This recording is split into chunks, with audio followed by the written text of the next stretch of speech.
Good morning and welcome to the post-Thanksgiving Black Friday live stream hobby hangout coming to you live via the interweb. I'm your host, Mike, and with me is Jeff and Mark. How are you guys?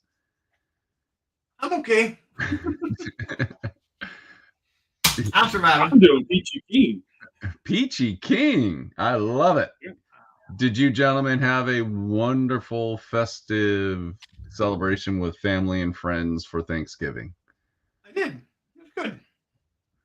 My wife and I stayed and hung out in our PJs and avoided family. Nothing wrong with that.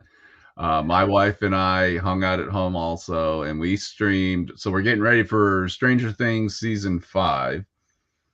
But the challenge with Netflix shows is there's like this 15-year gap between seasons. So we went ahead and rewatched season 4 just so that we could remember all the little things that took place during season 4. So we're all caught up. Last night we finally watched the last episode with the epic guitar scene of Metallica's Masters of Puppets and Eddie rocking out on the top of the trailer, which is my favorite part of the whole season. And now we're ready to launch into season 5. So we'll see where the movie goes, because I forgot what happened to Vecna at the end of season 4. So I had to rewatch it to get caught back up on all that. So I started watching season 5 last night. So am I going to be disappointed or excited? I am not, so I would assume you wouldn't be either. All right. That's all I care about. Your opinion means a lot to me, Jeff. Oh, I appreciate that. So, Mark, are you a Stranger Things fan? Did you watch the? Haven't watched it yet. Okay. My wife and I just have, even though we're not I mean, it's on our list. It's on our list, but there's so many other things that we end up watching, and we're like, okay, the list is like 50 different things long, and it's like, yeah, okay, we eventually will get there. But to be funny, we have a hard time jumping on things right away. I mean, because we just forget, or we're too busy doing other things, and it's like, to be fair, also is one of the things we end up doing is we'll wait till the whole thing comes out. So like right now, you've got Taylor Sheridan's show, Landman, and all the different ones, and we'll wait till they come out, and we'll binge watch them because we'll do that. End up doing that. So. Well, it's like Mike said. It takes. I mean, all the channels are like that. It takes forever for the next season to get out. It used to be we'd have to wait, even less than a year, just get back in the spring. But now it's sometimes 2 up to 3 years. So that makes total sense to wait till they're all available on the stream. Yeah. I'm still waiting for the next season of House of Dragons. That's been a while. Yeah, it's been a long time. No, yesterday I ended up.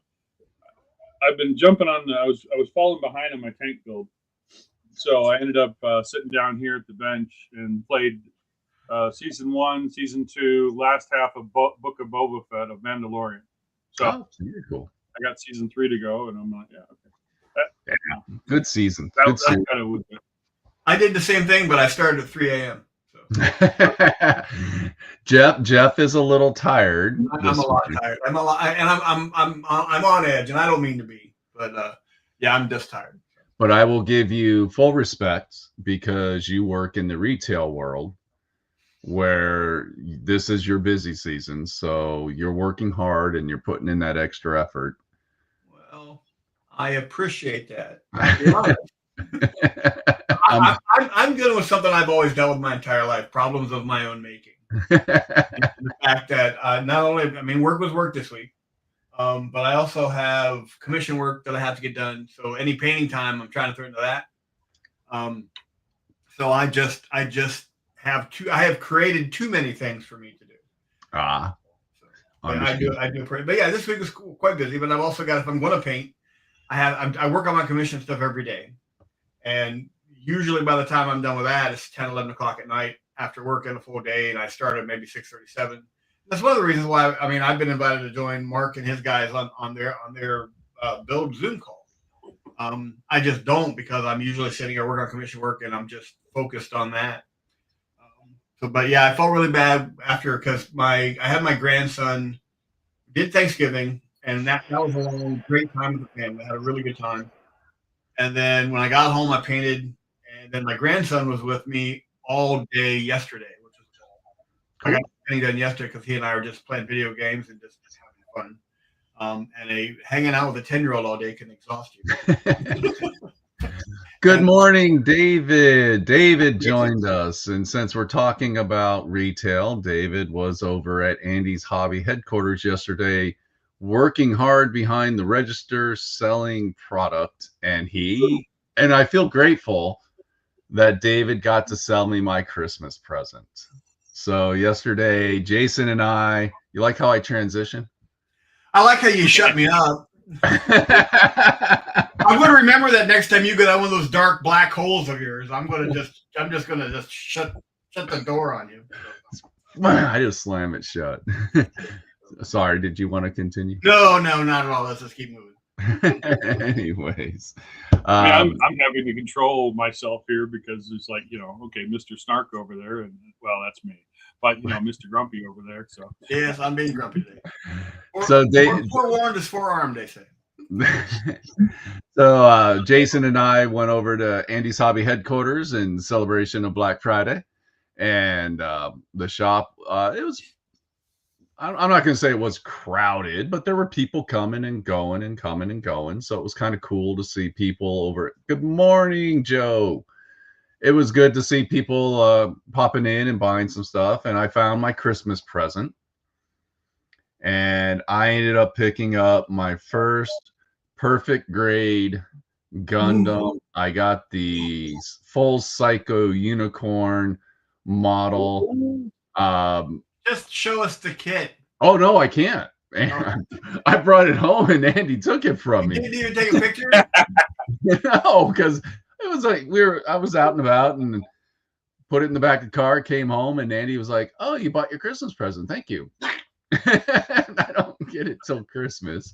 So because she knows me and she knows I would open it. And and now I'm kind of like, okay, I get to wait till Christmas morning, just like a kid. But this thing's massive. Like, I bet. It's just the box comes with a handle. It's got a built-in handle. So I'm pretty excited about it because that's the one thing I wanted to have in my. We'll start with I want it in my collection, but it is a model that I'm going to make sure gets built. Right. It is going to be a slow build though, because I can imagine like they're 1/48 scale, so they're pretty big. One leg's going to take up like my entire hobby desk, just building a leg. But I'm also going to venture out and pick up those paints. Markers or no, the paints, the spray paints, the lacquer spray paints that came out. I forget the name. I got it pulled up. Calidio or whatever it's the brand of airbrush. Like Kaleido? Kaleido, that's it. Thank you. The Kaleido paints. I know, hard to keep up with me. No. I was reaching for my phone and I got my phone up in my rig here. Yeah, okay. You can't be phone a friend today. No. So I'm gonna pick up those paints because I'm going to paint the model. Like I love the fact that the models come pre-molded in plastic and all that, but I still want to paint it and make it look pretty. So I'm looking forward to that. Now, which Gundam was it again? You said Unicorn? It's called the Unicorn, but this is the full Psycho one, and it's got a light kit in it, and it's got these clear parts that when you light it up, the clear parts reflect. Oh, that's gonna look nice. Yeah, I'm looking forward to it. I'm super pumped. In that particular version, was it the all white version of the kit? It's the white, and it'll be white and red. Yeah. Okay. So everything that lights up is going to be red and stuff. Okay. But on the side, go ahead. I'm sorry. I don't want to cut you off. No, go ahead. I get excited. So on the side of it, though, they show pictures of it black and white, and I think that's the paint style I'm going to go with because I think it looks really cool in that black and white scheme, because I can do some shadow effects for the white to make it look a little bit um, better than just flat white. So Right. that was my Christmas present. So That's awesome. I'm excited. I'd be excited as well. That's awesome. So now I have to wait. And I got Yeah, you again, it gives you something to wait for and something to look forward to. That's yes. And I got you a Christmas present as well.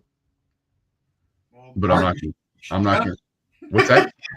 until this morning, and now it's March. I pointed to well.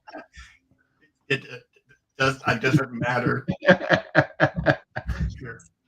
So hey, that was What were you that gonna say? Depends on which finger you use. I am a little disappointed.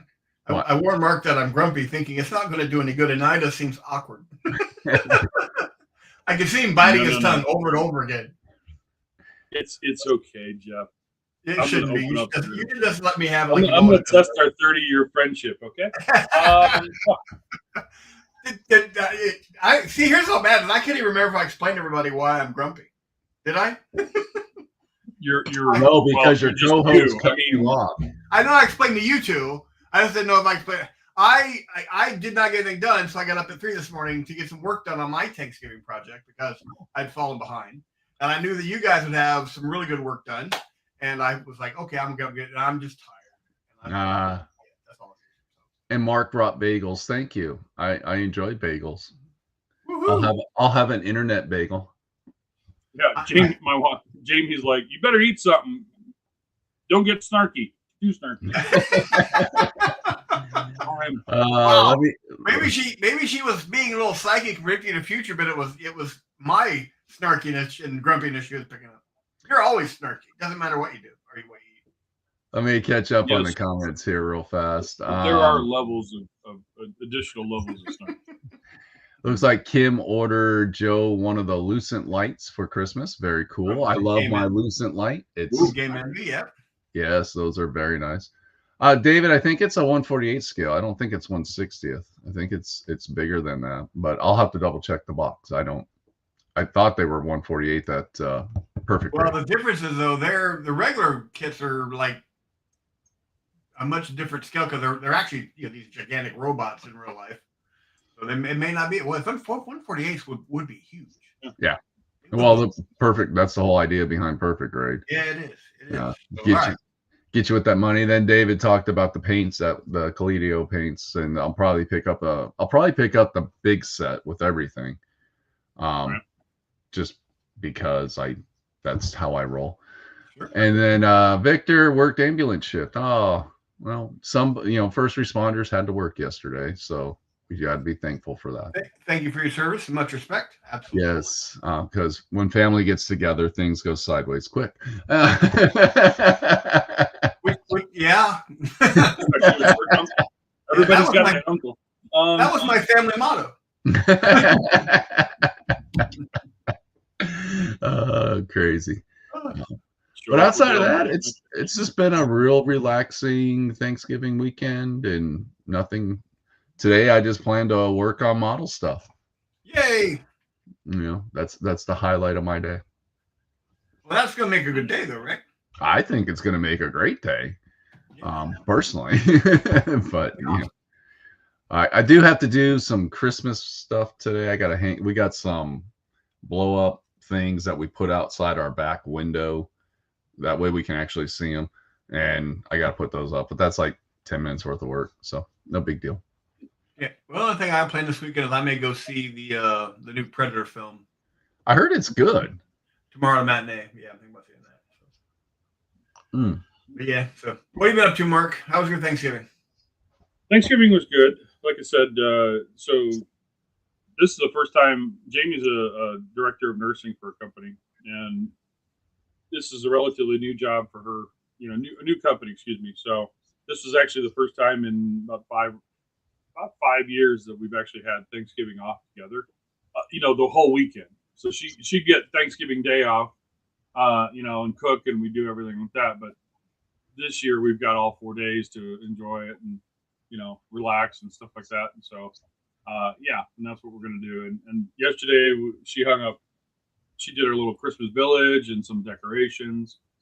She'll do these whole dioramas with the village and stuff, and then I kind of bounced between, going up and helping her because I have reach and she doesn't, and so, um, and as well as coming down and building model, working on the leopard, so getting things done there. So gonna be like doing that next couple days. So that's kind of the thing. We were gonna be probably putting the tree up and stuff tonight, and yeah, do that.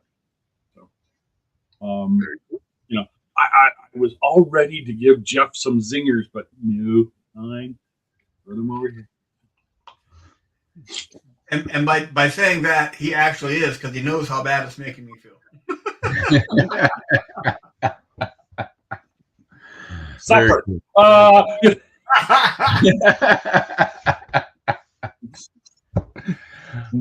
That's funny. You want to take a look at some pics real quick? Yeah. David said it is 160. So okay, cool. It's still going to be a massive one. Pretty big.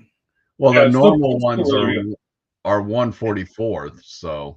And no, Joe, I didn't say there were giant robots in real life. I said if it was in real life, it would be huge. They actually have in Japan. They actually have scale. They have the main scaled up. They have two of them. Yeah. And they're massive. Yeah.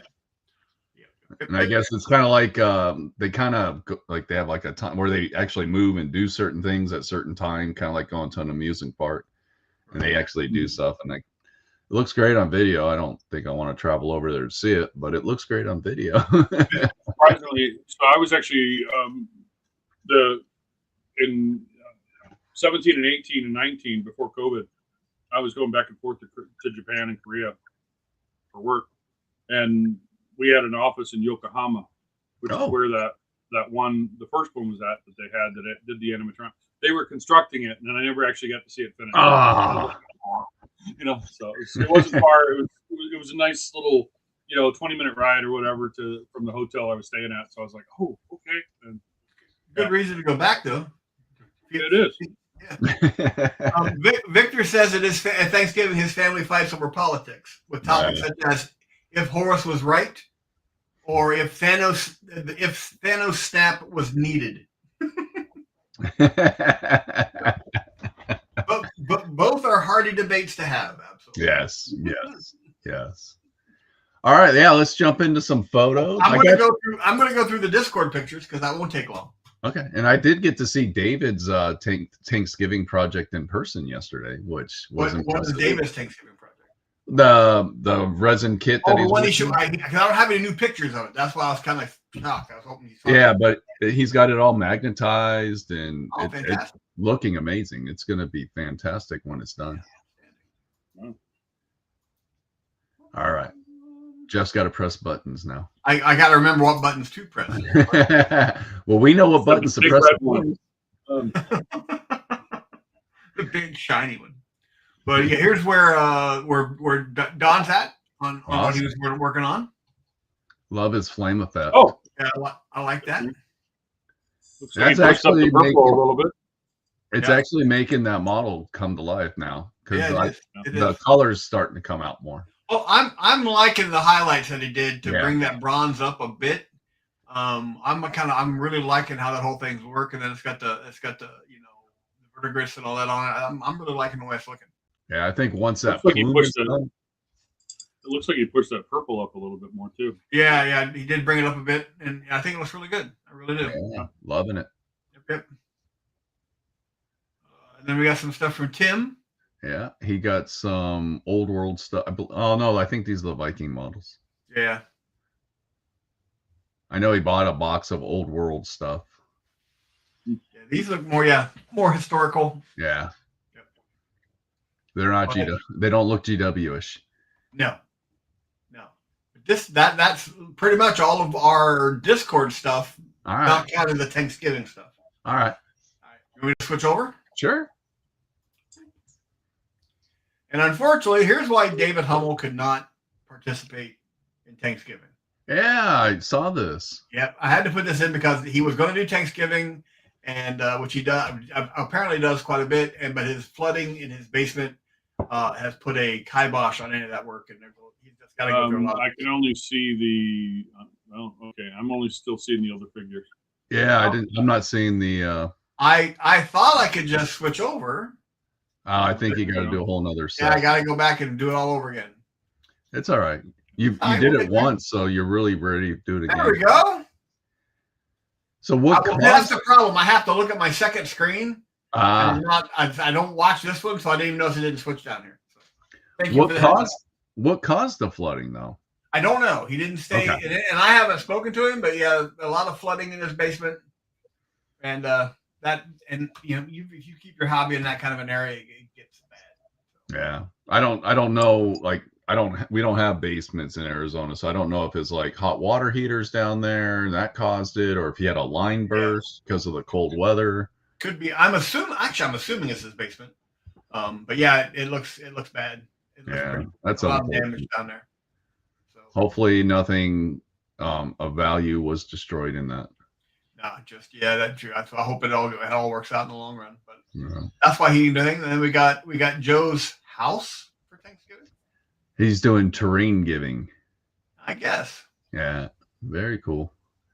Looks like a water heater flooding in the garage. Yeah, David, you and I both are familiar with that one. Very cool. I wonder if that's one of the Dragon Laser kits. I don't know. Probably. He's on. He can tell us. Yeah. The car on the roof.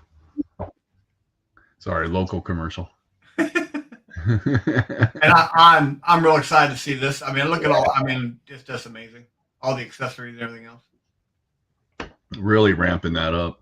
Now, are these new picks? Because you put another set of picks up, Mark. Are these new with some stuff added to it, or no? I moved them to because you had created a specific folder for Thanksgiving, right. And so I took everything I had in the regular Discord and moved it up. So. Well, I with all the minute detail work you do, I wanted to show them because I knew I'd have you on the show. Because I also know there was stuff that wasn't in last week's, which are these. Yeah. Oh. I didn't show these last week, I don't think. Is that brass etching for the handles? Yes, it is. Oh my gosh! And it's soldered. It's two pieces that have been soldered. There's a little bracket, and then there's the handle, the little square bracket. I soldered the bracket on it, and then and it's that whole piece is I'll show you when we go to the bench cameras later. But it's a dime. It's right around the size of a dime for the whole plastic piece, the big one. So, and then we got more of these. Whole barrel of fun. The whole works there. And then there's what Monk's got done so far. Yeah, that's my build so far. How'd the tracks go together? The tracks went together fine. That was just more of and I love building them because it was very monotonous, and it was just I had a movie on. I would do so many links, and then I'd link the links together, and just over time got them. They're still not complete because I want to get the road wheels on and figure out exactly where those last links go. I built them according to the instructions, which I think was 76 links. So I actually only built them 75 links because I want to make smart. That's what I was going to recommend. I typically will leave one or two links off. Yeah. Because if they say like, oh, it's 88, I'll build to 86 and then see where that's at. And like when I did the Booker model, they called out like, oh, it needs 88. And the reality is it only needed 87 to get the right set, the right tension. And I was like, yeah, okay, good thing I didn't. And if I'm not mistaken, Sherman's had no slack in their tracks. These are metal tracks. These are different. Oh, okay. So yeah, this one here, there's not a whole lot of slack, anyways. Yeah, it's not like the German tanks that had like no, not at all. Yeah. But yeah, typically the other ones that had the rubber tracks, there was no most American vehicles that had rubber tracks, the same like the T-48s or the same tracks as the Sherman, like that. They're my understanding. is that there was no sag at all, and there's a couple of Sherman experts that I could probably reach out to confirm that if you want. Nah. Easy. So. No, I'm satisfied. I'll just get it all assembled, get the tracks where they need to be, so that way once I get it all ready to glue together, I just have to glue in that last connector and be done with it. Yep. Yeah, that's the goal. It looks good. It's getting there. I'm not gonna lie, it's a lot of work.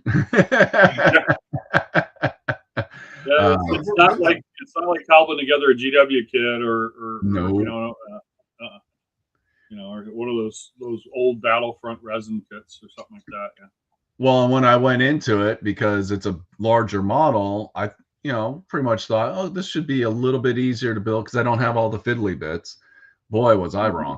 There's still a lot of fiddly bits, and this has become an expert kit because there's some warpage that I got to deal with and things like that. So I'm getting it. I'm chipping away at it. I get a little bit done each day, and I'm happy with it. No, so good, man. It will get done. Until Christmas when I get my Gundam model, then it's probably going to get put away. I'm sorry, what was that, Mark?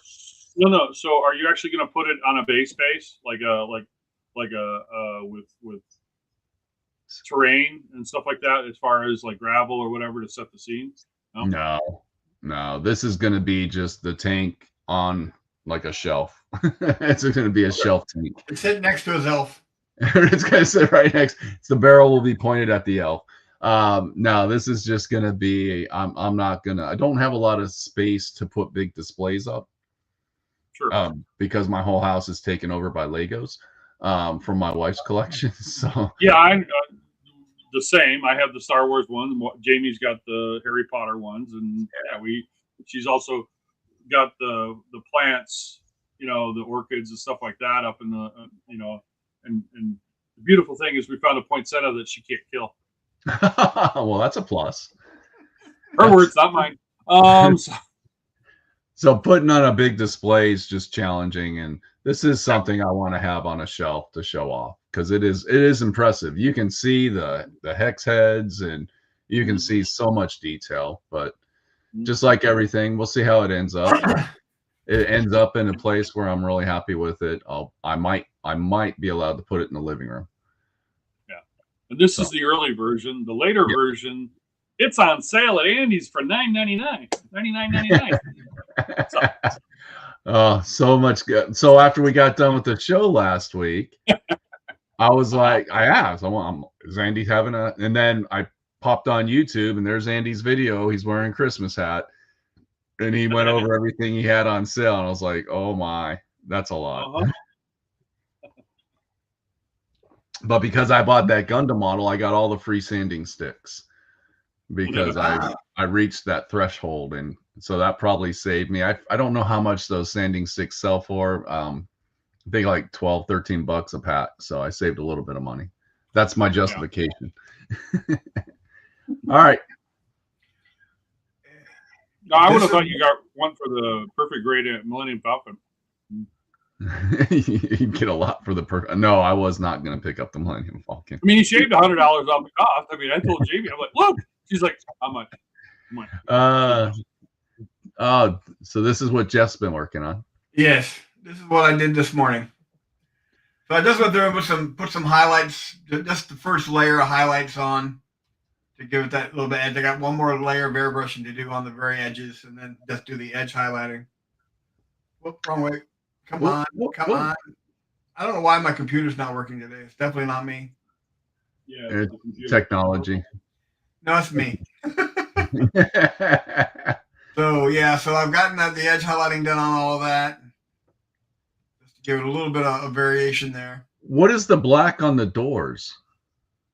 That's actually I basically did some stippling. I primered it black. Okay. And then stippled lead belcher on it. And then I'm going to go back through here in a little bit and just do a little more detail work. But I didn't want to have just a solid metal color. So it's just lead belcher that I stippled onto that. Isn't That's that what? actually a door. Okay. Yeah. All right. Slides up and down. Okay. All right. I didn't know if that was the weapon sponsons or the weapon So, sponsons. the sponsons will attach to that piece. Okay. All right. Perfect. What were you saying, Mark? No, go ahead. All right. But yeah, I just got that. I airbrushed that this morning. Very nice. It's At 3 o'clock in the morning. At 3 o'clock. I asked around 4 because I got up, took a shower, and then started painting. But yeah, I did most of those. And like I said, there's one more color going on those very edges with an airbrush, and then I'll come back and do the edge highlighting and everything else. All right. So you're going to airbrush all your highlights, and then you'll come in and edge highlight them. Yeah, and do all the detail work. Kind of like you did on this weapon. Yeah, and then this is the flavor for the Redeemer. Love it. And then that's where it's on the sponson itself. Very nice. That's the fuel tank. That's the beginning of the actual shield on the side. Then it ends up looking like that. Awesome. That's your decal, right? Yep. Right. I mean, I just threw the decal on there for effect, but I'll seal. There's still some more work to do on the actual blue section of that weapon shield. Okay. So it's just sitting there right now. It's not glued on. No, I got a blue tacked on. Okay. Perfect. So, but that's pretty much where I'm at so far. So. Very productive morning, Jeff. It was for being that early. I love it. Yeah. I love it. You can do a lot if you put your mind to it. David said I saved $20. Sweet. Woohoo! I saved $20. Those sandings, they're good. They work. I like the grits that he has. What's the brand on them? They're Andes. I haven't seen them yet. One of the disadvantages of not living there anymore. Oh, very cool. I got like a bigger, I'm going to say more of a fingernail file. It says AndesHHQ.com on it. Then I get like the regular. Now, are they the padded like the Flexifile stuff? Okay, yeah, they're the foam pad ones. So you get like the regular style ones that have grits going from 100 up to, well, I can't see the last one, but I think it's 1,000.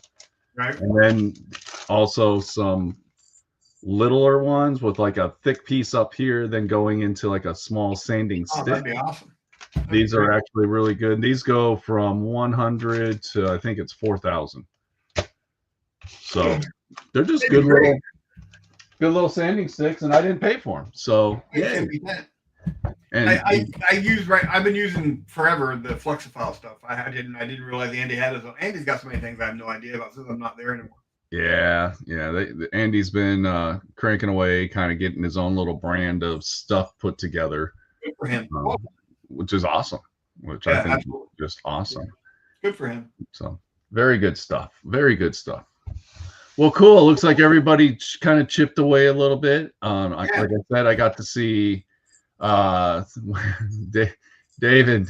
I appreciate that you guys are there doing the good work and helping keep hobbyists spending. So I'm standing in line. I pay for my stuff. Jason pays for his stuff. I turned around. There's a guy with a shopping cart just stacked with models. I mean, just stacked with Gundam models. He got a couple of the Ming model kits, the big model kits, and a bunch of Gundam stuff. And I was like, ooh, I thought I got away. I was spending a lot. I couldn't imagine how much that guy spent on those kits. I was just like, sweet. So it's good to see the people. Yeah, I have a shopping cart on shop.app all set for Andy's to pull the trigger. The Black Friday sale is done. Yeah. You better hurry, man. Stuff is selling quick. Well, it's gotten so big now, I think he's going to start affecting Arizona's tourist bureau readings. People are just flying into Phoenix to visit Andy's. Yeah. I mean, it's not unrealistic. And it's just kind of cool because when you go in, you actually get a shopping cart and you can just go and just load it up. I'll tell you a story about Andy later. Super nice guy. So he is a fantastic guy. And he does IPMS Nats for I'll just he did one. We were in San Marcos in Texas. All right, him and his wife and crew came out there and did all this, and so we were all out at a barbecue dinner for the I'm going to mention a podcast if that's okay. A friend of mine, Plastic Posse podcast. They put on a whole barbecue dinner for a bunch of their. Actually, one of their supporters put on the barbecue dinner. Okay, Patreon supporters, and then all of us, joined in, and that will do the Patreon thing, contribution, whatever for it. So we're all sitting there. There's room 50, 60 people sitting in the back room of this barbecue joint, and Andy walks in, and he opens the door and steps through, and all of us look up. Andy, just like Norm from Cheers, right? Okay? And he's looking like, just a minute, do that again with my wife, okay? So he goes out. He's like, comes in. She comes in this time. Andy, it's like, see, people like me. That's funny.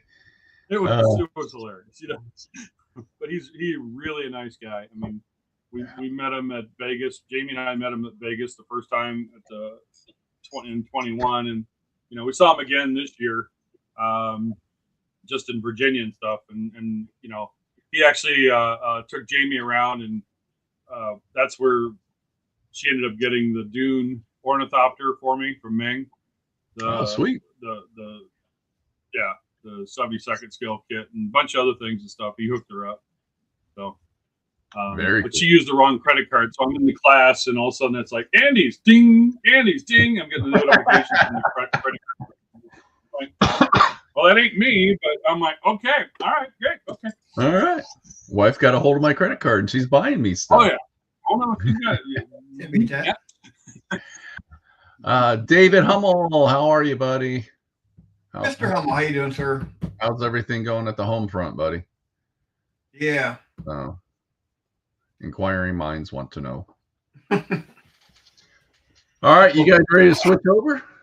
Yeah, we can. All right. Sure. I got to remember the buttons to press. Make the magic happen. Make the magic happen. I wouldn't go that far.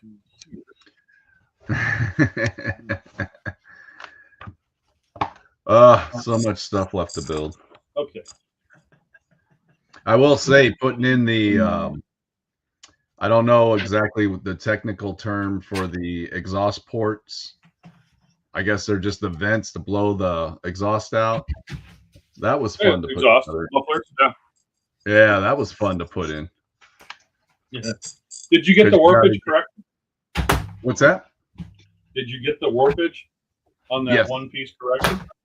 I did get the warpage on the one corrected. Then I had to fix more warpage on other pieces. And well, the reason they do that, Mike, is they give you the small stuff to fix first, so you're ready for the big stuff later. That's exactly it. So they challenged me with a little thing. Plan. Bathroom downstairs torn apart and garage is clean. All right. So outstanding. If you're tore the bathroom apart, sounds like you had a water breakage in your water line. Work continues Monday. Well, sorry to hear that, man. Nothing worse than water damage. That's the worst. So you saw those close-up pictures, right? Mm-hmm. This is the part. That's itty bitty. That's tiny. And these are the levers that you had to solder together. Yeah. Oh man. Yeah, I'll take more close-up pictures, but yeah, I mean, that's my pinky, and yeah. Wait, hang on a minute. Let's do this right. Look at that. Gee. That's a tiny. That's itty bitty. My eyes are like, nope, that's gonna be tough. I'm not doing that.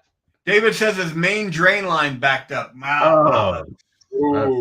That's horrible. I'm gonna zoom in a bit just to show what I've done with this sponsor, if you don't mind, Mike. I don't care, dude. You have the power.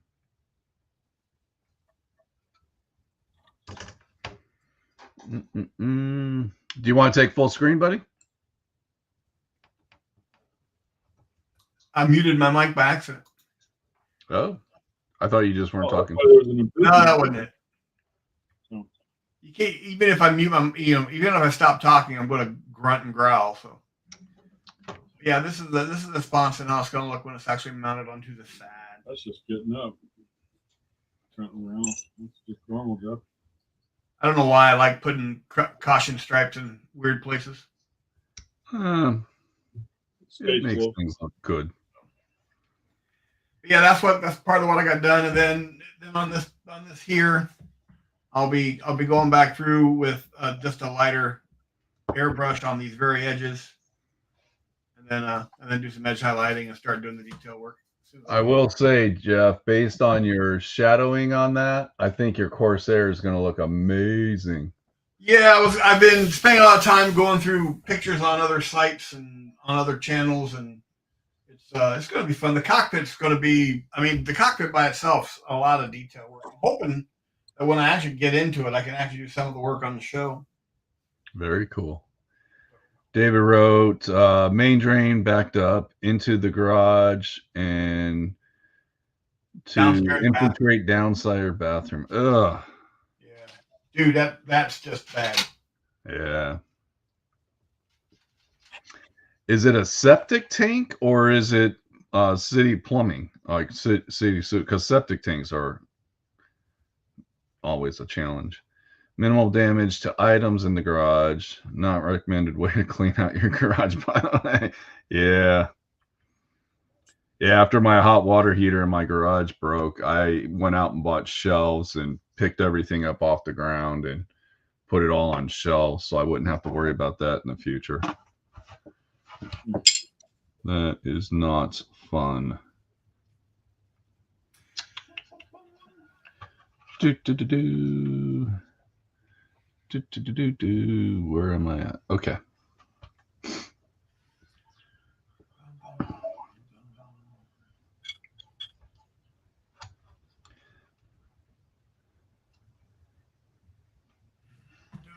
Actually, I had to drill holes and everything. Ew. For what? Just for these little hinges and things like that. Which is why I love thin set cement so much. Right. Because then you can set them, put some thin set on there, and keep going. Set them and forget them. Yes. What was that from?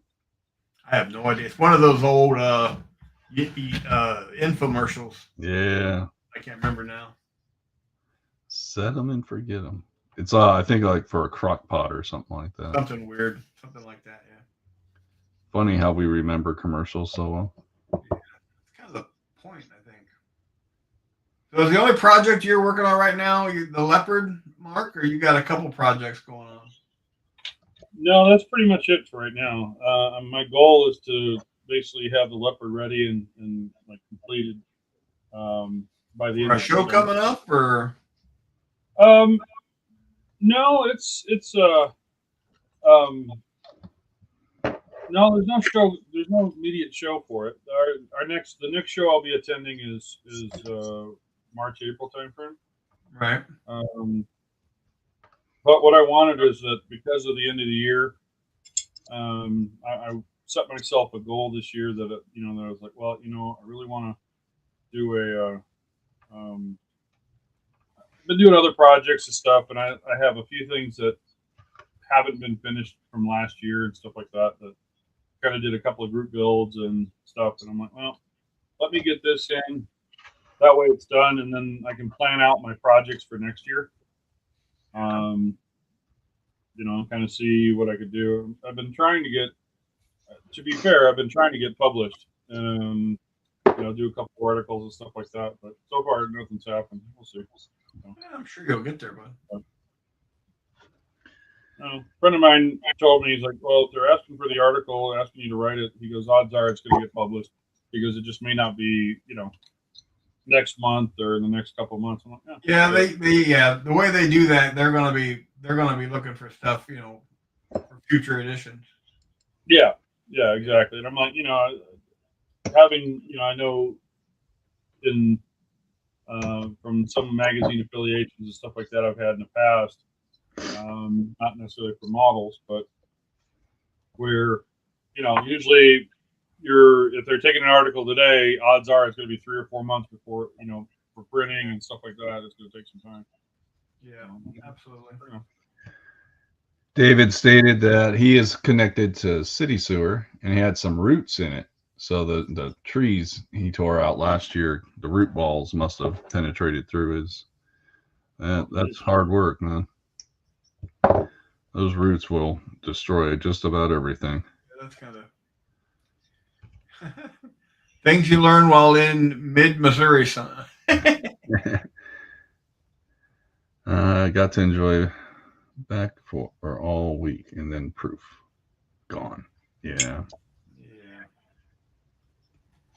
Well, sorry, buddy. Hopefully this will get resolved quickly so you can continue on with the holidays. That is I think that's a good time about this year. The fact we've got Thanksgiving and then Christmas. We go Halloween, Thanksgiving, Christmas, all pretty much one right after the other. So for me, huh? For us, it goes Andy's birthday, Halloween, Thanksgiving, Christmas, because their birthday's in September. I've got 3 family members now that have their birthdays in December. I take that back. Well, there's 4 if you count my former mother-in-law. Wow. But yeah. So I mean, my newest granddaughter was born on the 26th. So December's going to be busy. Yeah, it is. Oh, he's saying he got to. That's how he used his back pay to pay for all that work. That sucks. Yeah.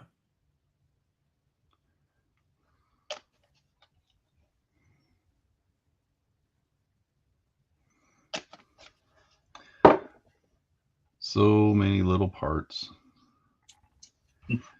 Didn't take long for that stuff to evaporate. No, that's what makes it good.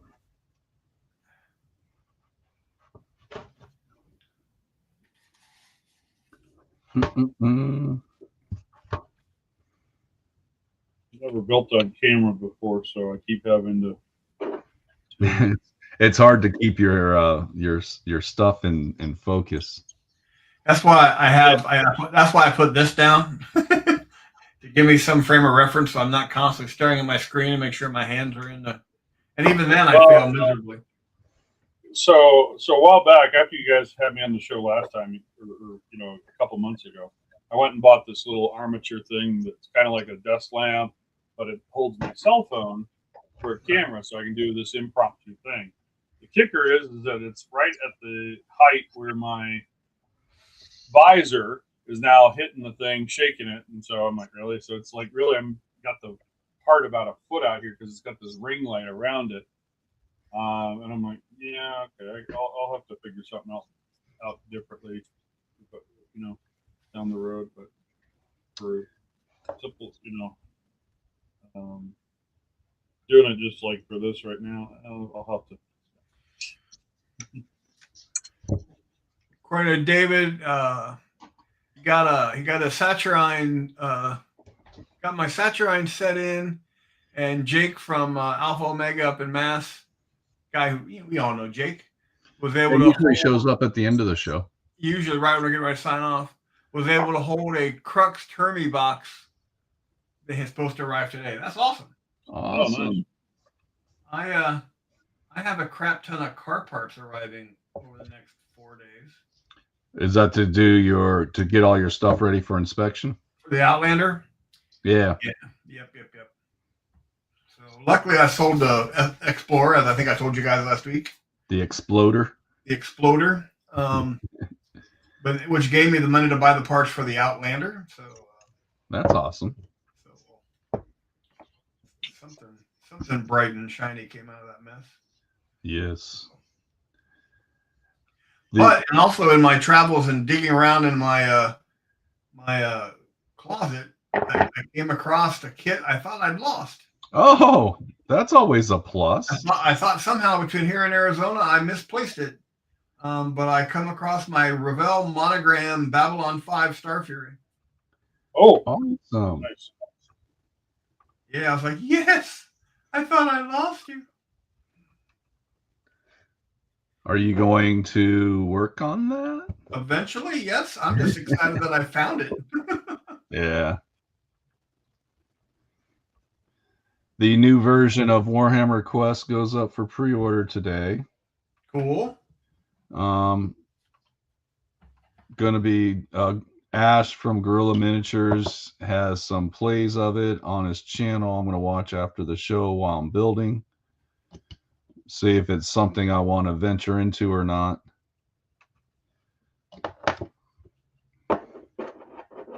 It does look interesting. I'll say that. I'll start with that. I It looks got interesting. I'm so far behind on everything right now as far as what I need to finish out my different armies, and I haven't even had a chance to pick up like the new Space Wolf Scouts or the new Leagues of Votan stuff, and then of course there's the new edition of Blood Bowl that's out for the new season. Yeah. Haven't picked that up yet, so I'm just like, holy cow! Better hurry up, man. You're gonna be like way behind the 8 ball. Quest is at the bottom of the, but I still want to get that as well. So Yeah, it's believe it from what Ash has said so far in the review of it, right, he says it's a simple game and probably great for people just kind of dipping into the board game miniature game world. right. Because you do get the amazing GW models. Like, Yeah, it was never over complex anyway. So no. we loved the heck out of it. Like I said, we had a game that went on for quite a while on Thursday nights. I believe it was Thursday nights. Yeah, we'll see how it goes. I'll probably wait for the second printing of it though, because it's probably going to sell out today. Oh yeah, I would imagine. I was actually surprised that Blood Bowl didn't sell out. Yeah, They still had them listed on the website after it went on pre-order. yeah, but Blood Bowl's been around for quite some time. True, and it's a popular game, but it's not, one of those crazy, games. I guess is the best way to put it. Well, I think the challenge with Blood Bowl is the miniatures aren't usable in any other GW property. Right. Yeah. Where this Warhammer Quest game, I think it's going to sell out because people are going to want the miniatures for Age of Sigmar, and I think Nurgle probably can get used. I don't know much about any of the 40K Nurgle lore, but I'm sure some of these probably can be used in 40K as well. Yeah, there's probably a definite conversion curve in there. Yeah, so I think that's why you probably don't see Blood Bowl selling that as much, because it's only going to be fans of Blood Bowl. Yeah, I mean, it's like when I picked up Space Hulk years ago. It's Yeah. like, you had those really nice figures. Even though they were Blood Angels, they were still really nice. I mean, but Blood Angel fans loved them. mm-hmm. And all you need is a Terminator fan to take the Terminators off your hand. Or not Terminator, Tyranid fan. Mm-hmm. So maybe I'm hoping that comes out to reprint one day. What? Space Hulk. Space Hulk? Yeah. The one game that I really miss, and I was getting started in it when I went away, was BFG, Battlefield Gothic. Yep. Oh yeah, that was supposed to be one of the games they were going to relaunch, but we haven't seen it yet. Mm-hmm. My fear is now though that they'll change it dramatically, which in my opinion doesn't really need. Yeah, hopefully that comes out like Blood Bowl came out. Like first release it in its normal state, and then maybe I don't know if they'll do seasons, but maybe later on. Well, yeah, cleaning up the rules isn't a bad thing, but just doing an overhaul for the sake of an overhaul would disappoint me a little bit. Yeah. Hopefully they don't do what they did with Dreadfleet. Oh. That was terrible. I went from being completely, oh my god, this is going to be great, to what did they do? What did they do? Well, and it was just a one and done. Yeah. Which TW back in the day, that was pretty normal to do, like those little box games just to kind of get some miniatures out on the market. Well, And the way it was explained to me when I worked there on the what they called their secondary properties, yeah, it was a way for their customers to take a break from 40K and fantasy, but keep themselves in those two universes, Mhm. which translate to they're still buying stuff from us. yeah. You know, so But they don't really do that as much anymore. no, it's a little different now. So Hinge is done. Hinge is done. So next step, please. Lots of little detail parts, which I think where I want to go is I think I want to get the back so I can kind of put the hull together Right. and have the hull all together because you don't take this one off or anything like that. Right. So get the hull together because one of the things I think I told you, the front of my hull is warped. Right.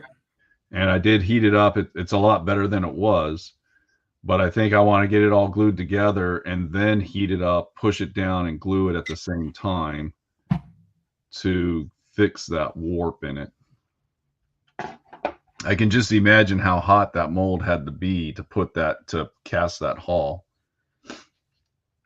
Oh yeah, I bet. Yeah, absolutely. So I think that's the route I want to take on this. So did I tell everybody last week about our what we do for Thanksgiving? My daughter hosts it, and we kind of do a potluck. She makes the main dishes. Yeah. Yeah. Does a potluck, and then so I've decided that I'm going to take that potluck and make something new every year. Yeah. And I made pumpkin roll. Oh, well, you said you were going to make it. How did it turn It out? came out fantastic. Awesome. I was very excited. Were you the hit of the party? No, but I wasn't. Well, I also brought a crap ton of mead to the party, so I was more popular than usual.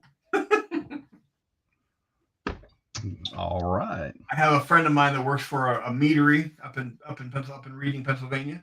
A meadery? Yeah, they make mead. I've never heard it called a meadery. That's what it's called because it's made from honey. Honey. Yep, and it's called a meadery. It's where they actually brew instead of being a brewery. It's a meadery because the process is a little different. But they infuse other flavors into the mead, and so I had a flavor called Woefully Sinful, Right up your alley. which is a vanilla and cinnamon. And I can't think of the name of it, but it was a cranberry and cherry mead. And I brought several bottles of both of those, and they were a big hit. Very cool. I would drink mead all the time if it was more readily available because I prefer mead over regular alcohol. Yeah. Yeah. Not that I drink that much anymore anyway. But I did have a bottle of mead at Thanksgiving. Very good. So Is nice. Huh? Is it sold in like a beer bottle, or do you get? It's sold in a beer bottle, but it has a cork. Okay. Yep. So very cool. So you get to pop the cork. Yep. And but if you've never had mead, most of the time I would get mead at like a Renaissance fair. Yeah. Because it's not something that's you can't walk into your local bar in most cases and I'll have a mead.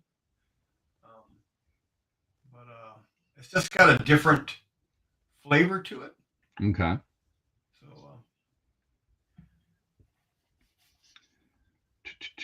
R34. And I don't do with mead what I used to do with Jack Daniels. Good old Jack. Yeah. Kim was wondering what meat tray is, or Terry. It's not a meadery. It's a mead.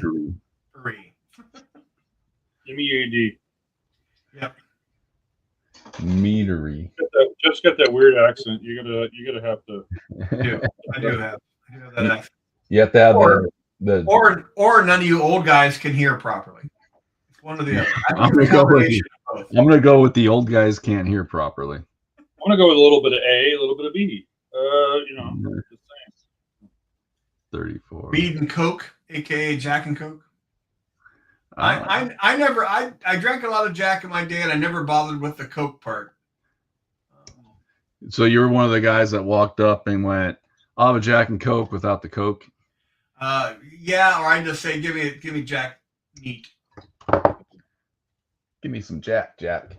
And it's like I told Dave and Jake, we were at Adepticon having dinner, and they ordered drinks, and I ordered an iced tea, and they said, "Oh, you're not going to drink with us? One drink isn't going to kill you." And I said, "You know something? You're right. One, I would order Jack, and that wouldn't kill me, but number 7 would be the problem." Once When I you got to start. my 7th, that's where it become an issue. I don't do that anymore. Yeah.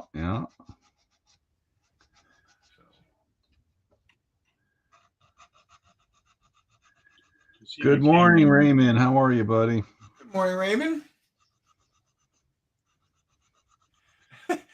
Joe said if I vanish suddenly, she's not happy. I posted that.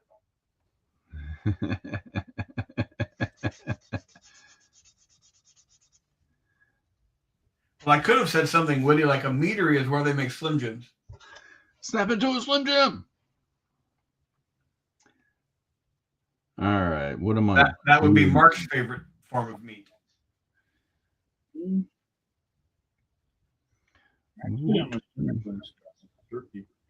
What? Yeah. I can't even hear what you're saying, dude. I'm a Jack Links. Oh, there you go. Yeah, all right. Some jerky. That's always good. I'll get whenever we do road trips, I'll be like, okay, I get my bag of pepper flavored, Jack Links jerky, my whatchamacallit, my payday, and a thing of Reese's Pieces, and a couple of Mountain Dews and a Diet Coke, and I'm rolling. Well, I gotta tell you, just some of the posts you guys do on is it sprue, glue, and barbecue? Yes. Is that you? Glue, sprue, and barbecue. Yeah, glue, sprue, and barbecue. Say that one more time. Glue, sprue, and barbecue. Yeah. All right. Yes, because you guys post some stuff on there that I'm like, I wish I lived within driving distance. Mm-hmm. Looks good. So next weekend is our little club that we host here at the house. Right. Technically, it's part of the Northern Colorado Amps. It is the Northern Colorado Amps. But it's our Christmas party next week, next Saturday. And we are doing prime rib. With garlic mashed potatoes. We're going to smoke prime rib. Actually, we may or may not smoke it. We'll see. But yeah, garlic mashed potatoes. We're going to have asparagus and stuff, and a bunch of guys. We're going to do our gift exchange then. Very cool. I honestly, buddy, don't know how you have time between the model stuff you do and the modeling, because you both are into building models of some kind. You both do the Lego thing. Yep. Then you enter in barbecue competition. Then, quite frankly, you're pretty well versed in that as well. So, well, to be fair, we haven't done a lot of barbecue competitions the last couple of years. Right. We did. I want to say it was 23. So this past year or last year and this year, we did not do any competitions. And then in 2023, we did, I think, 2 or 3. So we haven't had much time for that part of it, but yeah, I mean, that's kind of how we got into it was, we've been doing backyard stuff in our own backyard for a number of years. So it's about 2014. And then after COVID, we, did a practice cook and stuff like that. So it turned out well. And then we kind of kept going with it. So you don't do anything halfway, my friend. So no, today I am because like I said, I threw out a lot of the snark just to give you a hard time. So just saying, okay. Guilt trip. Ha ha. So Yeah, all you did was change tactics. You got the same effect, just from a different angle. I know. I have to. That's what makes you brilliant. I just started channeling my, Polish Jewish grandmother in her little black trench coat and pain. So yeah, I can go in that guilt trip and pack your bags, buckle up. I'm an easy guilt trip. I worry about everything. So. I know. You're an easy mark. No, it's fine.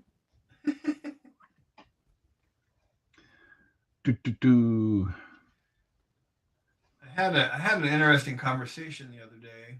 Yeah. Driving to work about painting competitions, Mm-hmm. and we were talking about Golden Demon. Mm-hmm.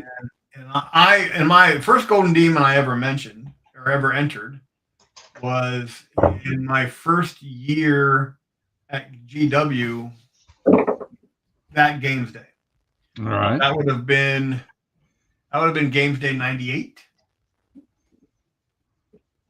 Or did I go to the one in '97? I think it was '98. It was a while ago. Yeah, it was a while ago.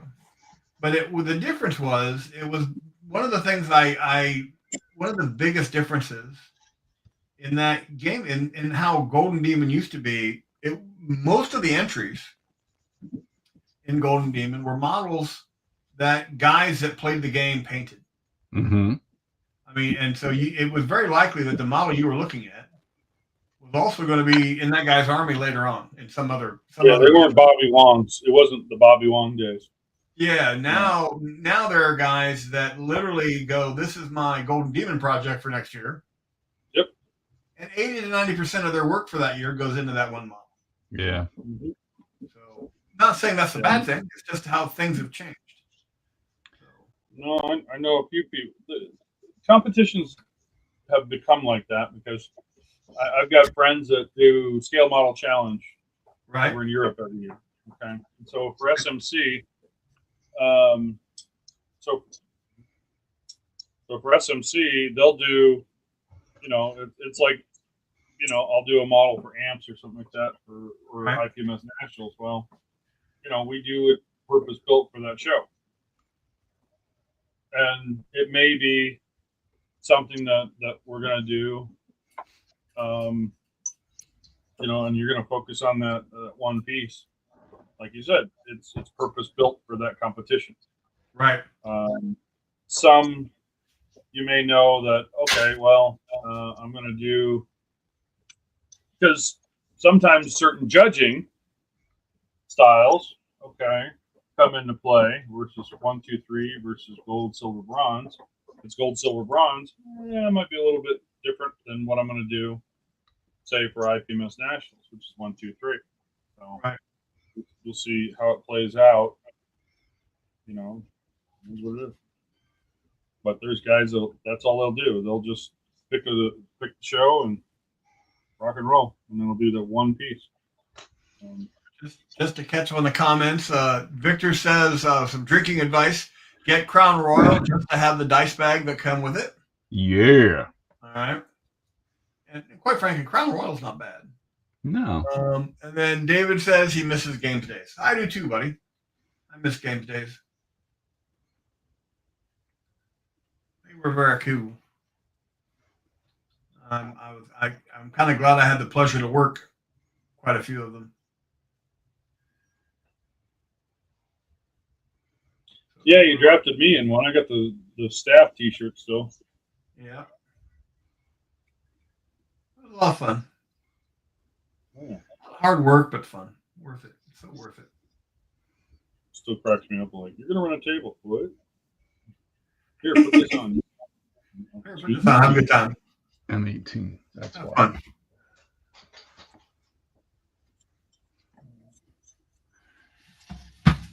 So I need 3 of those. Oh.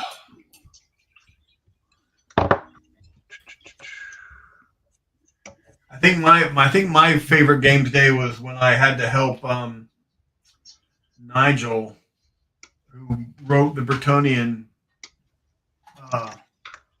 Army book, was at our games day as a guest, and he had written the Bretonian book, of course, and they raffled off a game with him. Oh, geez. And I got to assist him with that. So.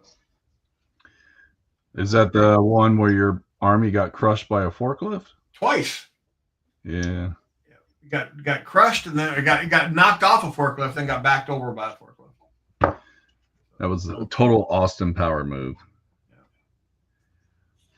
Yeah. I miss game days, but it was just kind of nice to, do it and hang out there. And conventions are just fun because you're just hanging out with like-minded people for the hobby that you love. Yes. Mm-hmm. Doesn't matter if it's scale model, miniatures, board games, RPG, anything. They're just fun. The atmosphere. That's partly why I go to IPMS Nationals. I mean, competition's okay, but to be fair, there's other competitions that, like the Rocky Mountain Hobby Expo in Salt Lake. That one, it's relatively new. It's open judging, and it's going to be one of our go-to, shows every year. It's going to become one of your regulars. Yeah, it is, because of it's just a great. It's becoming a really great event. They did it. This will be, this next year in 26 will be the third year that they've done it, and it's just a completely different format.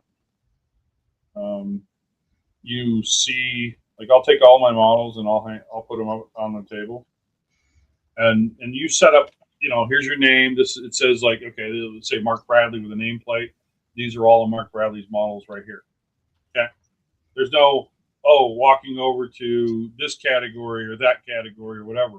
You want to see all my models and all my work? It's right there. You want to have a conversation about what I did for X and Y and Z? Please, it's right there. And it's a fantastic show, and so it's been growing quite a bit, and so it's just a great little adventure, great little show. Not little, it's grown. Like I said, it went from the first year they did it, it was a 1-day show. This year they expanded it to a day and a half to 2-day show. So it's pretty wild. Scott, the team, Scott Gentry and his team are just doing a fantastic work. And truth be told, Scott is a friend of mine. So. Well, part of the conventions is socializing. Yep. That's what makes them worth going to. Yeah. He's a really good friend, but I just can't give him enough snark like I do you, Jeff. You're just an easy target. So. Watching you play video games was so entertaining. I'm glad I could entertain you. Yeah. Oh, it really was. It really, really was. That one is separate. Like watching a kid take his first steps. As long as you enjoyed yourself, buddy. I did, always. That's all that matters.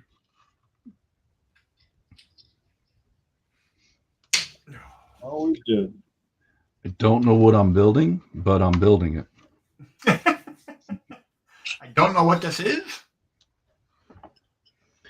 but the instructions tell me to do it. David says he did 3 game stays in LA, 2 while working for GW, and the last one in Chicago. Very cool. And he says the downstairs fiasco has caused me to have to forego Adepticon next year, shooting for 2027 now. Well, there you go. I understand that. Oh, dude. Yeah. It's unfortunate, but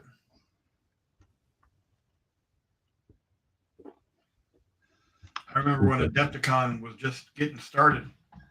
I've actually never been to Adepticon. I went to Gen Con years ago when it was still, I think it was the last year they were in Milwaukee. It's a very good show to go to.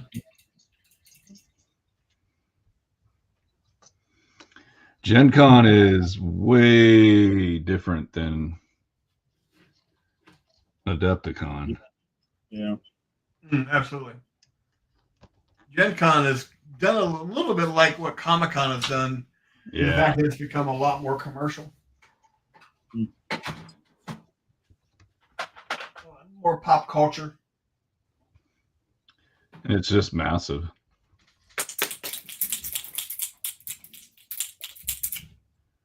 We're going to play with a little bit of panel liner here. Ooh, breaking out the panel liner.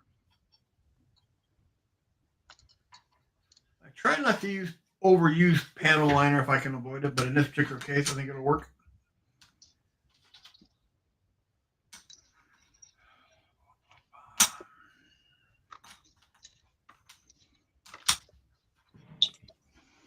Did a punch and die set to replace this, and we're going to do smoke dischargers. And so did a punch and die set to punch out the little discs. Yep, move up a little bit so we can get back on camera, buddy. Yeah, there you go. Say that again. What are you doing? I said, yeah, these smoke dischargers, I had to I shaved the back off, put the little piece of photo etch there. They have you put it on the back side. I'm like, okay, but then these have a black cap on them. On the real thing, it's basically a black cap, and it's got this little center dot, and there's going to be a wire coming out, retaining cable coming off each one, so the cap doesn't fly off when the thing launches. And so what I did is I did a punch and die set, and I've got to go in and I'll go in and add. You can see on these here, I added the little disc for that cap, that has the little cable or whatever for it. So I'll have a cable coming down from there. But yeah, all this for detail that's going to basically be, it's going to mount like right here. Right. Okay. Right on the side of the tank here, and on the normal version of the Leopard, these are prominent. You can see them. They're really well done. On this particular version of the Leopard, there's this external extra armor plate that comes in, and it's like pretty much going to hide the detail. And I'm like, and then there's a plate on top that goes across it, and there's a plate that flips up, and I'm going to basically have the armor extra plate there lift up for launching, or well, it kind of comes around it, but it'll be lift up for maintenance or access or whatever. I don't have the working hinges on it out of photo etch. So. Cool.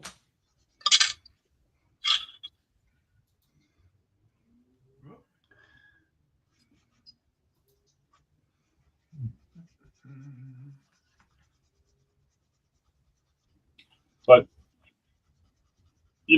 doing shows like you see Ninjon and some of these other guys that do, their different channels and stuff, and they talk about their Golden Demon competition and entry and stuff like that. Yeah, it's this one. I'm hoping to have this. I want to have the Leopard done. This Leopard done by the end of December. Because I'm going to take 2 weeks off I take 2 weeks off for Christmas break.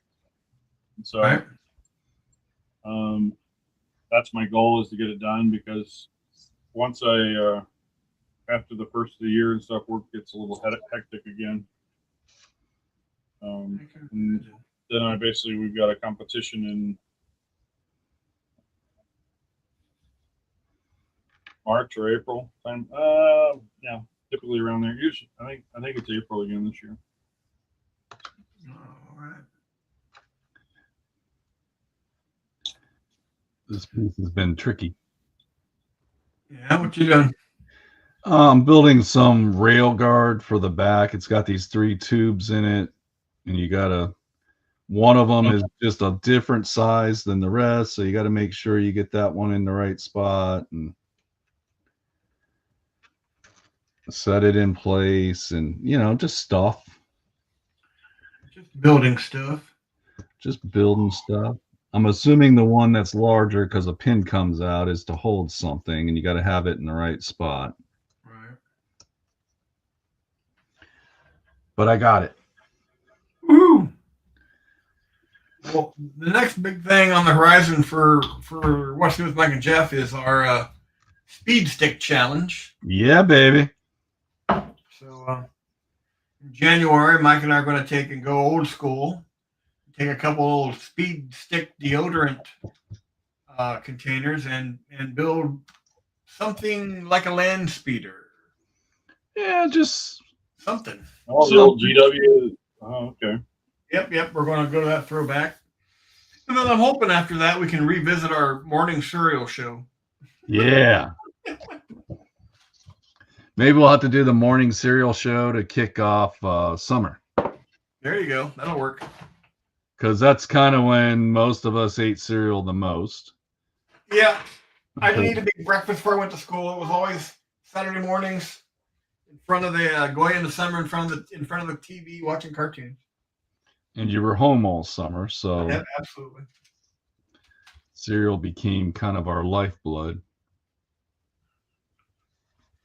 I got the panel liner in. Have you ever seen the guy, the what? Dad Bod veteran? Oh. I'm sorry, say that again, buddy. Anybody ever seen the guy on TikTok, Dad Bod veteran? No. I have seen him. He's also on Instagram, is where I normally see him.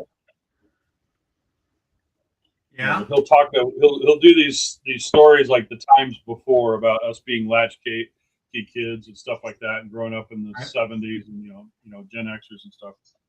There's times where he talks about the cereal and stuff and how we spent Saturday mornings and stuff.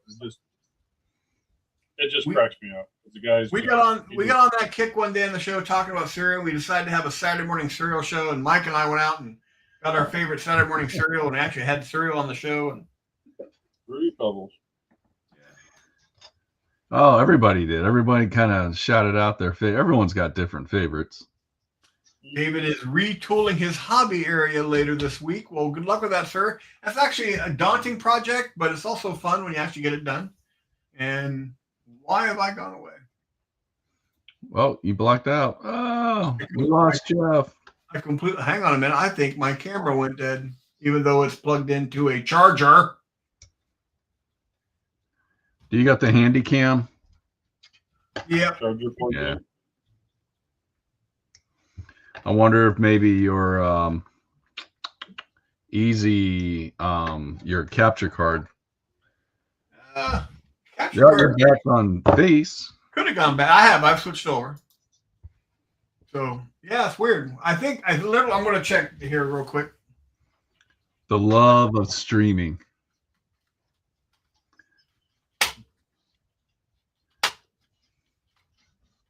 Yeah. You hear much from Dave Taylor these days? I see Dave Taylor every once in a while. Yeah, the battery went dead. I'm not sure why. All right. Well, we're coming up on the end of the show, buddy. I'll have to figure out after the show as to why it's not charging. May have come unplugged. I see Dave. I don't see him as often as I did. I do talk to him a bit online. I think I played a game with him. Would have been in late spring, early summer. Oh. Yeah. Why? Well, we were talking about, I was thinking the other day about artists that you follow, right? From history and from the different games and stuff like that. Yeah. He was always one of those guys that I really admired his work and stuff over the years. Dave has published a series of books called The Art Of, and he features miniature painters that are really prominent in the community, and they are some fantastic books. He did a couple books on terrain. Mike actually on his first Kickstarter, it was his terrain book he did. No, he did the painting an army, like how to painting armies and legions or something like that. I'm going to switch cameras since you've switched cameras. Yeah, and he does have a live stream that he does with Jake called Build Paint Play.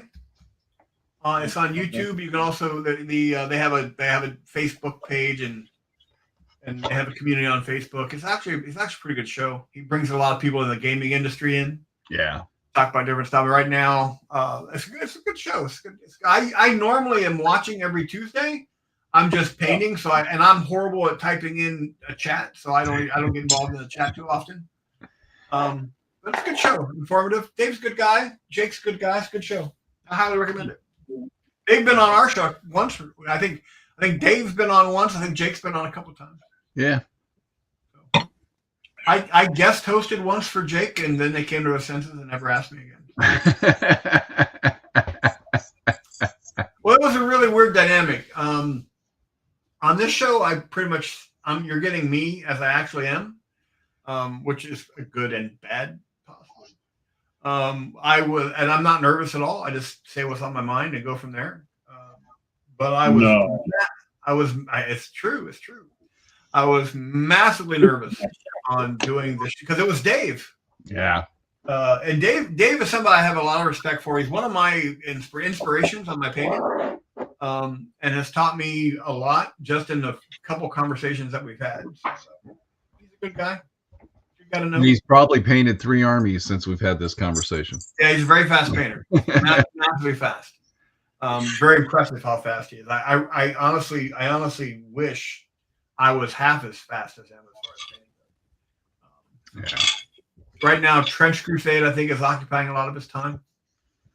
I don't know what to think about that, to be honest. I've not been one of these folks that jumps on bandwagons very much. Right. You know? I mean, especially for, because like I've been, it's like, okay, I did get into the,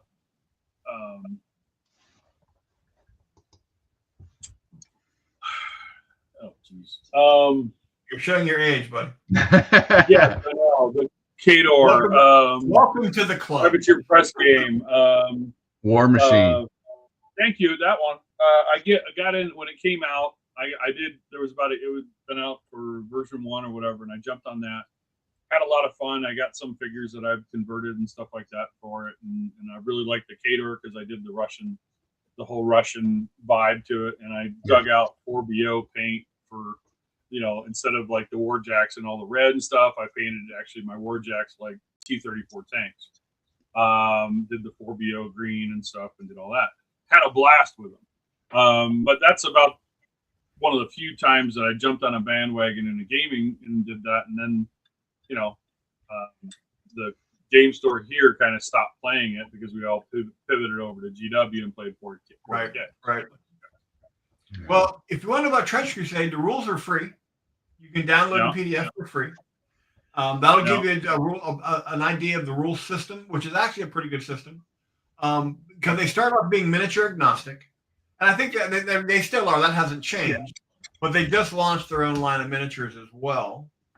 I've been seeing them pop up and people doing it, and I'm like, oh, okay. And and some of the guys have done 3D printed figures, and that's where most of the people. There are a ton of guys out there that do 3D prints of the different models.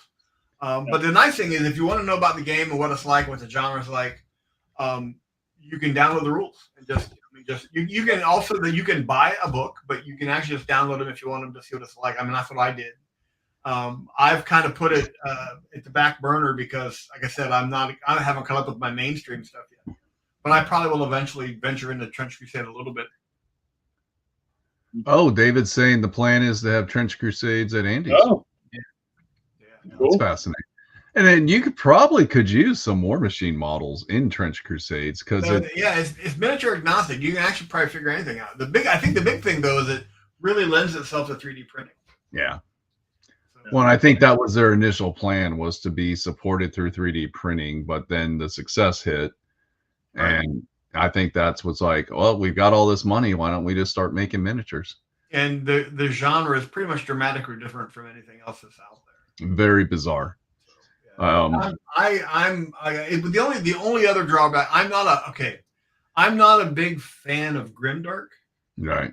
I will respect the models done up in that style, and it'll look fantastic. But I just don't really have any interest to try to paint that way. Right. I prefer I call it 1980s cartoon style. I just like it's actually, if you look at the initial painting handbooks from GW, that's kind of where my style was born.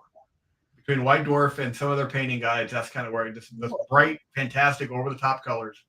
Well, it's also where I mean, it's also where, I mean, when miniature painting came about, okay, you really had to make that pop, and so you had those GW books and stuff like that, where you Right. had that exaggerated highlights and cartoony effect to put them on the table with, you know, the stuff and the different things you created, and it made a statement. They were really fantastic.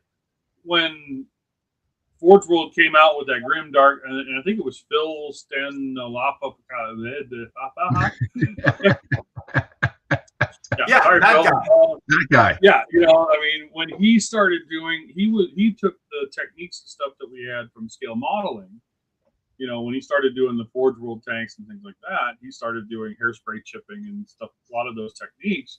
That's where, if you go back and look at those Forge World books, like for where the Macarius and the stuff like that were at, you know, for the Death Corps and you know, the Krieg and stuff, you see those models in that grimdark, what's now a grimdark style, but that's like, you know, kind of like that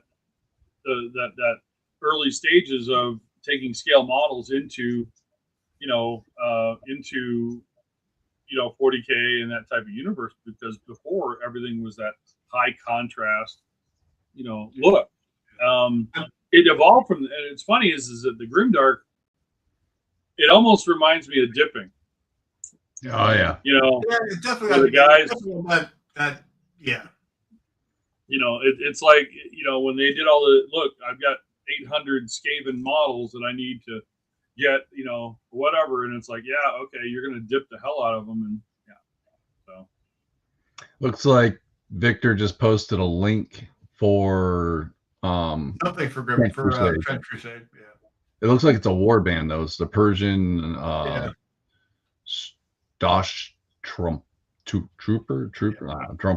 I just right now, like I said, I got too many of my mainstream games I'm behind on. Like, I'm not going to jump into it. And here I'm going to go back to an old dead game next year, Starship Troopers, baby. Well, you are a Starship Troopers, shall I say, nutbag? Hey, just because I have the cosplay outfit doesn't mean I'm a nutbag. I meant that in a complimentary way. You are the loyalest Starship Troopers guy I know, to the point that you got me to watch and to fall in love with all the animated stuff. so yeah. It is one of my favorite good bad movies. I went into the Wayback Machine earlier in the week. Yeah. I was bored. I was trying to find something to put on while I was painting. Okay.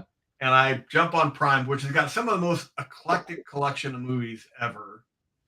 And I came across a movie that aired in 1972. Oh. On Tuesday night at the movies on CBS. What was it? Gargoyles. That movie was so bad, I love it to death. Yeah. And so David said that Victor says, "Do you want to know more?" And David, then David comes and says, "That's the Polish company. They have exploded over the last few years." Yeah. But yeah, I watched Gargoyles, and I was like, so. Yeah, I'll go down a rabbit hole on Tubi every once in a while and start watching some really bad, like 70s and 60s movies that they're terrible, but they're still fun. Yeah, just so much fun to watch. They're working on skirmish game for StarCraft. That'll be interesting. Ooh, that'll be real interesting. That would be fun. StarCraft is a video game, right? StarCraft is the real-time strategy game that was originally, they wanted to base it on 40K, and GW said no. Yeah. Foolish. Yep. Foolish. Yep. But you know, it's actually I still play StarCraft on Steam. Yep. I like playing RTS games, and that's one of my favorites. And I'm still watching people play that video game shop owner or whatever for the miniature store. And I find it hilarious what some of the people are doing. I agree with you. I've loved the look of Trench Crusades, just have no additional, everything jumped. Hobby bandwidth to get into it. Yeah. Joe's been binging 60s spy TV shows. Yeah. Yeah, no, David, there's the problem is the miniatures and miniature games have exploded in the last, I'm going to say decade, but especially in the last 5 years, it's gone nuts. Yeah. And one of the things I've discovered, you really have to work hard to put out bad miniatures now. I mean, it's so easy to put out some I mean, GW, in my opinion, still does the best as far as multi-part kits. Yeah. But with 3D printing and everything else, and it's really hard to put out bad miniatures. I mean, it really is. And that really is a kryptonite for a guy like me that wants to. There are some companies that see that as a challenge and are trying to accept it. They're absolutely doing it. There's a couple of cases where why? But I still love going back to like an old miniatures from the 80s, like the old Ralph Partha. That's seen quite a bit of resurgence now. Yes. Yeah. They started recasting all their old miniatures. And, you know, there's something about that simplicity of the models and just slapping some paint on and having a good time. Well, yeah, I've told you a story why the Death Dealer is one of my favorite Franzetta paintings. Is that was the first model I ever bought. It wasn't from Ralph Partha, it was from Grenadier. Yeah. Grenadier did a Death Dealer, and that was the very first, because that's all we had back in the day. Oh my gosh. For D&D with Ralph Partha and Grenadier. Yeah. And they did that Death Dealer. That was the very first miniature I bought, was that Death Dealer, and that model has so much meaning for me just because of what it is. Yeah. Well, first, it's an amazing painting. Like, it's fantastic painting. Hands down, one of Frank Frazetta's best paintings. I still have that lovely collector coin you bought for me. Oh. Yeah, remember that Franzetta coin you got? That is one of my prized possessions. Oh, look at that. I mean, you look at the Nurgle, the new figure from GW that came out in the last couple of years, or the recent figure, where it's a Nurgle on horseback. And it's like, I mean, it's a complete, it's got all those Death Dealer vibes to it. You know, I mean, it's just like, oh, yeah, okay. Yeah. Victor saying, I'm not a fan of Nurgle or Chaos Marines or whatever, but I picked that figure up just because it's one of those that, yeah, I want to paint this. I'm sorry, you brought up Lancelot Link, which was one of my favorite live action Saturday morning shows ever. And then you're talking about Heritage Miniatures. Heritage Miniatures, that's another one. Yeah. I remember when I was exposed to Essex and Dixon models. Oh. Their historical stuff. Their stuff was gorgeous. But before that, it was Ralph Partha and Grenadier. That's all you could find. Yeah. Yep, those were the two. One of these days, I'll break out my old Confrontation stuff. Like, for back in the day, Confrontation was really doing some amazing stuff.